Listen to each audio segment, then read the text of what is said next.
Welcome back to Limitlessly Digital. In the last video, we talked about the first 8 seconds, the hook, the psychological principles that make someone actually press play and stay watching your video. And here's what I didn't tell you. Getting someone to stay for the first 30 seconds is the easy part. Keeping them for the next 10 minutes, that's a completely different problem. And most creators have no idea how to solve it because they think they need a good hook and that is all they need. It's not.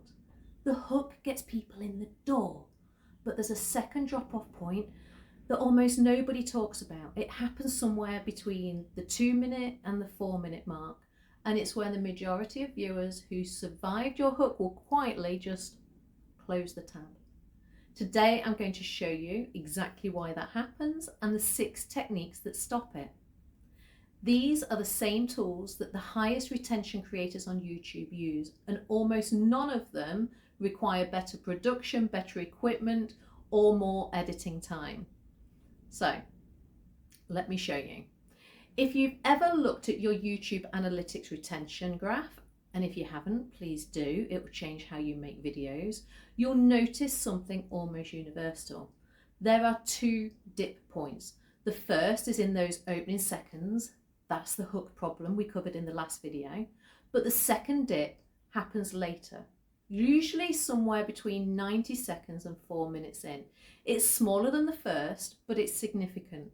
And it's where you lose the people who wanted to keep watching. So why does this happen? Because of a phenomenon called cognitive load fatigue. Your brain, while watching a video, is doing a lot of work. It's processing audio and visual information simultaneously. It's tracking the narrative lead. It's evaluating whether what it's receiving is worth the attention it's spending. When that mental effort outweighs the reward, when the video becomes effortful without being satisfying, the brain makes simple calculations. This isn't worth it, and the viewer will leave. The solution is not to dumb down your content, it's to manage the cognitive experience of watching your video. To structure it so that the effort and reward stay in balance throughout. There are 6 ways to do this, and unlike the hook, which is written in advance, these techniques are baked into how you structure, how you pace, and how you deliver your entire video. The single most underused retention tool in YouTube content is story structure. Not storytelling in the literary sense, not having a dramatic plot, just this, giving your video a single through line that the viewer is following from start to finish. Think about the difference between a lecture and a documentary. A lecture gives you information, a documentary gives you information and a question you want answered, even when both cover the same topic. The documentary holds attention better because there's a thread to pull. For your videos, the narrative thread is usually a question, a problem, or a journey. You establish it in the hook that we talked about in the last video. And then every single section of your video is either advancing that thread or it's getting cut. Ask yourself this for every section of your script. Does this move us closer to the answer we promised at the start? If the honest answer is no, that section is why people are leaving. The simplest way to build a narrative thread is to identify the one question your video answers. Not 3 questions, not 5, 1. And then make sure every section is a step towards that answer. Here's something counterintuitive. The more value you give early, the longer people stay. A lot of creators make the mistake of saving all their best content for the end of the video. They front load the setup and backload the payoff, and viewers who have no guarantee the payoff is coming leave before they get there. The fix is micro-payoffs, small, satisfying moments of value distributed throughout the video, not just at the end. Think of it like a TV series versus a movie. A movie builds to one climax. A TV series has a small resolution at the end of every episode that makes you feel satisfied and eager for the next one. Think about EastEnders. The best YouTube videos work in the same way. In practice, this means every 2 to 3 minutes, your viewer should get something, a surprising insight, a useful tip they can apply immediately, a satisfying moment of, I didn't know that, a laugh, an aha. These micro payoffs are trust deposits.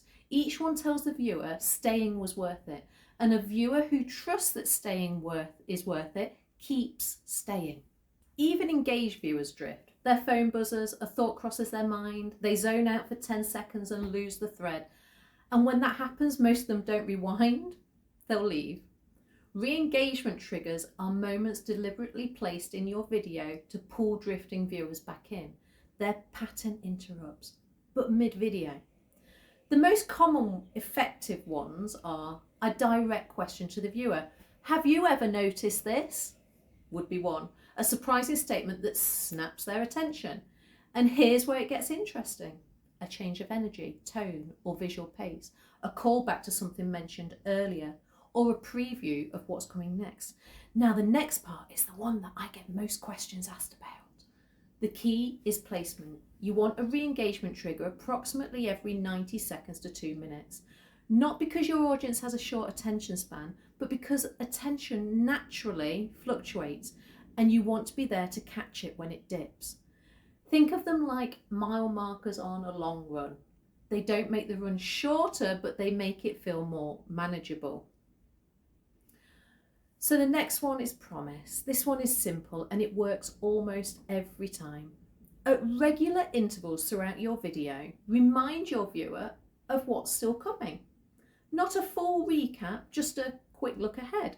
Something like, we're halfway through, coming up, I'm going to show you the technique that tied everything together for me. Or technique 5 is the one most creators overlook. And honestly, it's the most important. We'll get there in a minute. This works because of the open loop psychology we talked about in the last video. Every future promise you make is a new loop. And open loops keep viewers in place because the brain resists leaving those unsolved threads. The difference between a future promise and a cheap tease is specificity. Specificity, you know what I mean. A cheap tease is vague. Stay to the end for something big.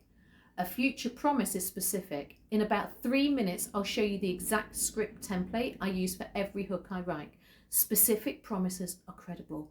Vague teasers are manipulative. And that's the difference here. Now let's talk about pacing, because one of the fastest ways to lose a viewer mid-video is to be monotonous. Not boring, monotonous. There's a difference. Monotony is sameness of rhythm. It's delivering every sentence at the same pace, with the same energy, with the same visual style for 12 straight minutes.